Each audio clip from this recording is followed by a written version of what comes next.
Hey guys, welcome back to Ultimate SNS. I hope you've been having a great week. So earlier in the week, we had discussed what had happened over in Poland. We had these two Russian-made missiles hit, and it was blowing up all over the internet. Man, it really was. People were like, "Oh, we're going to have World War III," and "Oh, Russia just hit Poland." And if you remember back on the channel, we said, we don't really know a whole lot of anything. They're doing an Article 4 investigation on there. That's what the NATO Article 4 is. It's an investigation. It's not Article 5. Article 5 is basically how we ended up going over into war with the Middle East.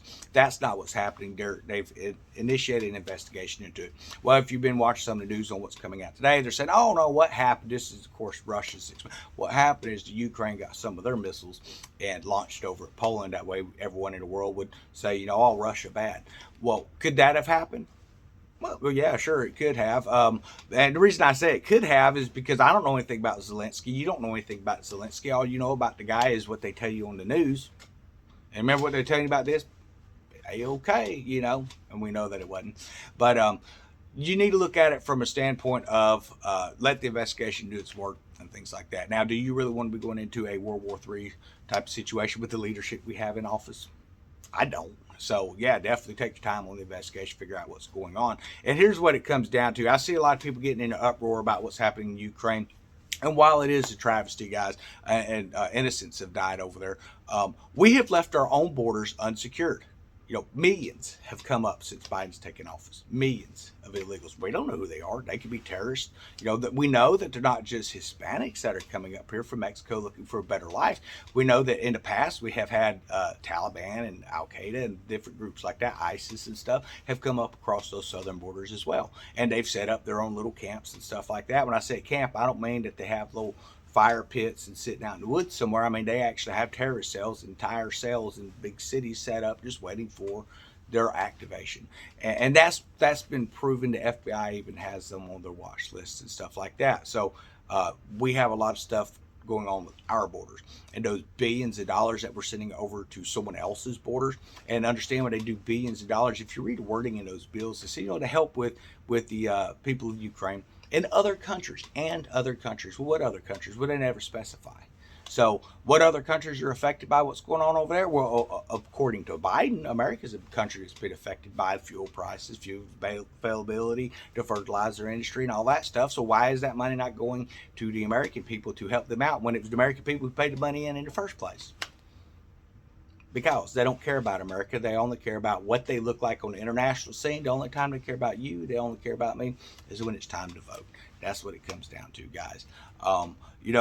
Recently, if you've been kind of keeping up with the midterms and stuff like that, so Nancy Pelosi got up there today and said, "Oh, I'm going to be stepping down as Speaker of the House." Well, I understand this. The Republicans have taken the House during the midterms. They now hold majority. So she's going to have to step down anyway. All she did was just take it a little quicker and step down. It's not like she's doing America a favor, talking about, she's been really happy to be able to serve America and all this mess over the last few years. Man, whatever. You haven't served anybody but her own pocketbook. But you need to understand a few things. Yeah, she was going to have to step down anyway because we're going to have a Speaker of the House that's going to be Republican majority. Now, she may have stepped down not wanting to be the minority leader. We'll wait and see. Personally, I don't see how she got back in office. And the same for McConnell. We got McConnell up there, and he's going to be the minority leader in the Senate.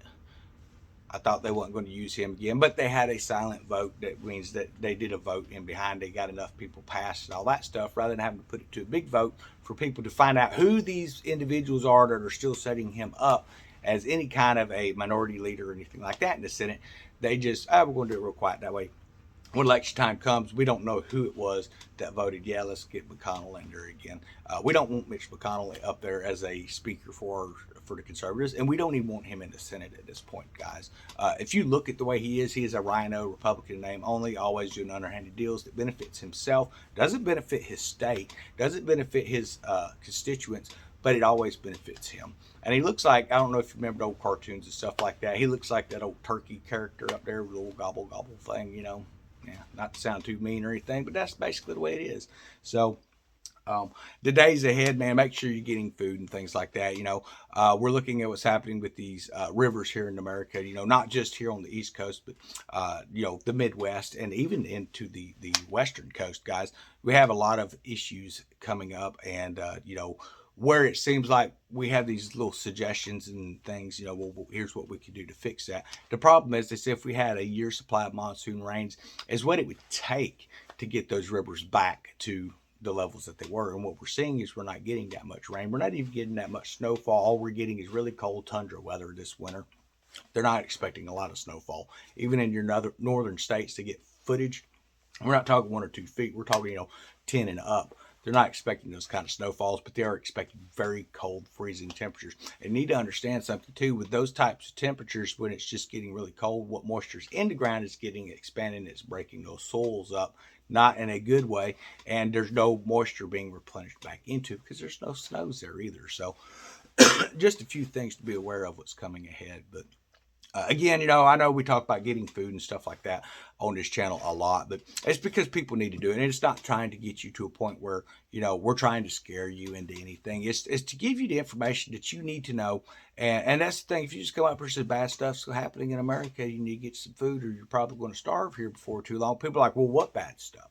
So then you take the time and you come up and you post articles and videos and you share the information that's coming. You tell them, not just this is what's happening, this is why it's happening. And then you take it from a point to hope, give people hope as well, through faith. And then you're always going to have those comments that come in where people are like, oh, well, you're just trying to scare people.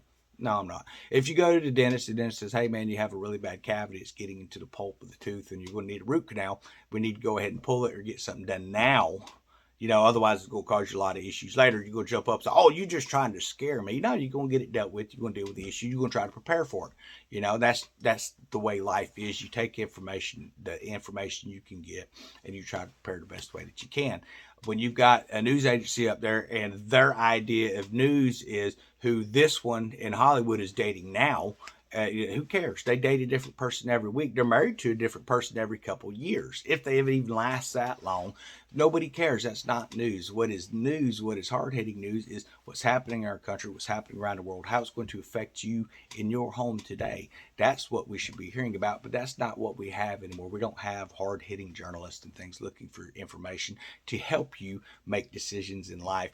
But one thing you don't want to do is use just information from one source. You want to get the information, read it, research it, think about it, put it to a process. Okay, so if this is what's happening now, what's the worst that could happen, and how's that going to affect my family?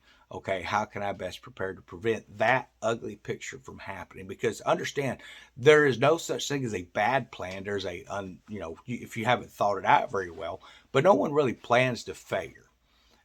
The people that fail, they have no plan. That's what it is. They fail the plan. So put what plans you can in place. And maybe you're sitting there like a lot of us here in America are saying, I don't really have the funds to go out and buy a bunch of these expensive water filters. Most of us don't. We don't really have the funds to go out and buy $2,000 or $3,000 worth of food every month. Well, most of us don't.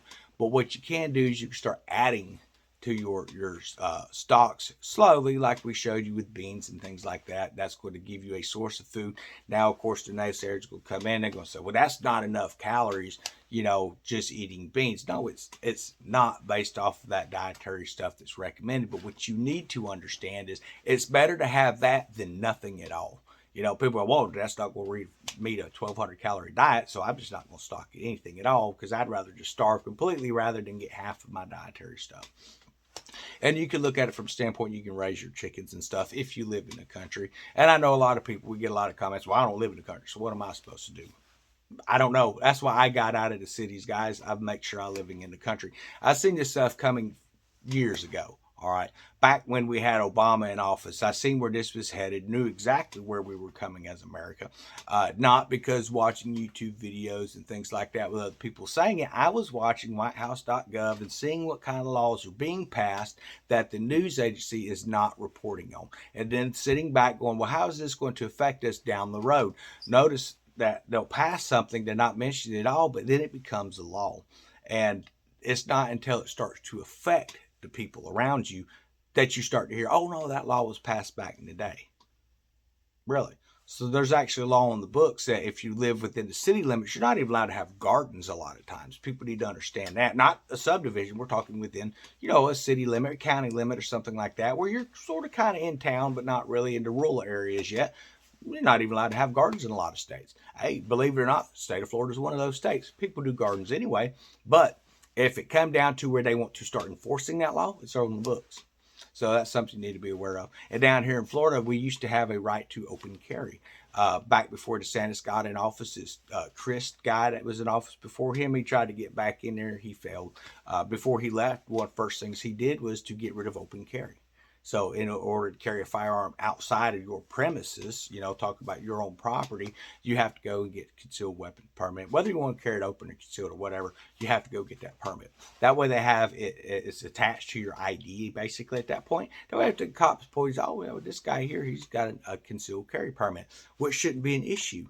But what ends up happening is they read, oh, concealed carry permit, and then they freak out on the drivers because they're concealed carry permit. Whether they have a firearm on them or not, they freak out. Why? Because they don't believe in the Constitution. They don't believe in you enforcing your rights. They don't believe in you exercising your rights.